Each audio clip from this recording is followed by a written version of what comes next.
খালি পেটে আমার মাথা একদম কাজ করে না পাতলু। চাওয়ালা ভাই, জলদি গরম গরম 10টা সিঙ্গারা দাও। আগে আগের 10 দিনের বাকি শোধ করো মোটু ভাই, তারপর সিঙ্গারা। আরে মোটু শান্ত হও, বুদ্ধি খাটিয়ে কিছু একটা করতে হবে। পাতলু, তোমার বুদ্ধিতে পেট ভরে না, আমার সিঙ্গারা চাই।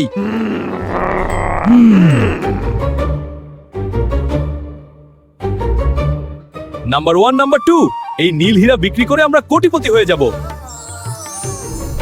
হীরাটা হলো আমার, বাকি সব ফালতু। এই জনের সামনে টিকবে না মোটু আর পাতলু।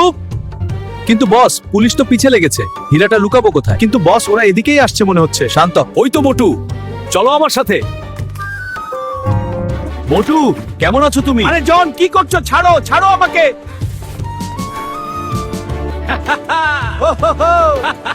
দাঁড়াও দাঁড়াও। ধরা পড়লে মোটু পাতলু মার খাবে, আর ধরা না পড়লে জন কোটিপতি হয়ে যাবে।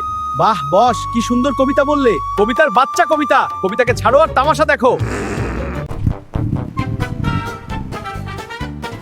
ওই আম্মা চিঙ্গাম, চিঙ্গামের কব্বর থেকে বাঁচা ইমপসিবল, মানে ইমপসিবল। এ কি, সিঙ্গারা নেই কেন, শুধু এই পাথরটা?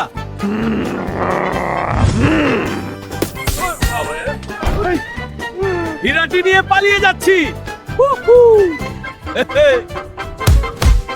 মোটু, আবার আমার শান্তিতে বাধা। এই নে, তুইও নে। উনি বাবা, আমার 20 বছরের অভিজ্ঞতা বলছে আজ আমার দিনটা ভালো যাবে না। মোটু পাতলু, তোমাদেরকে আইনের দিব্যি, থেমে যাও। আইন তোমাদের হীরার চুরির অপরাধে কঠোর শাস্তি দেবে। থামো বলছি।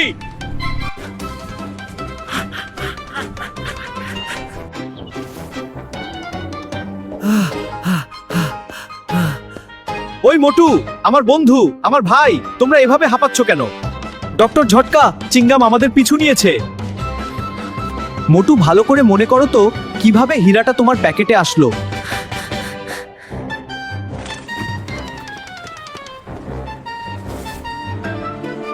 জন, আমি তোমাকে ছাড়বো না।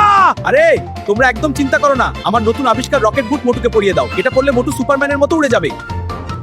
বাহ বড় ভাই, আমি তো সত্যি উঠছি, কিন্তু ডক্টর ঝটকা এটাকে থামাবো কিভাবে?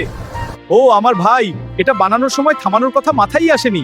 এখন সবকিছু অটো পাগলামি মোডে চলছে।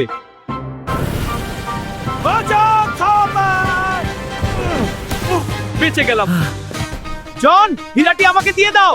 কখনোই না মোটু। বস, আরো জোরে দৌড়াও।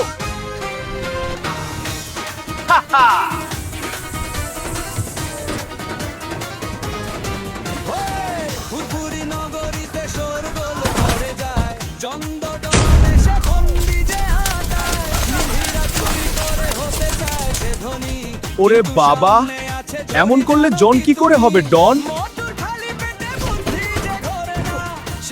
জন, এবার চলো মামার বাড়ি, সেখানে তোমাকে মামার বাড়ির কলা খাওয়াবো। সাবাস মোটু পাতলু, তোমরা হীরাটা উদ্ধার করেছো। চাওয়ালা, মোটুকে পেট ভরে সিঙ্গারা খাওয়াও।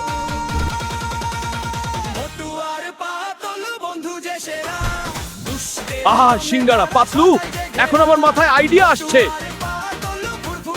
কি আইডিয়া মোটু?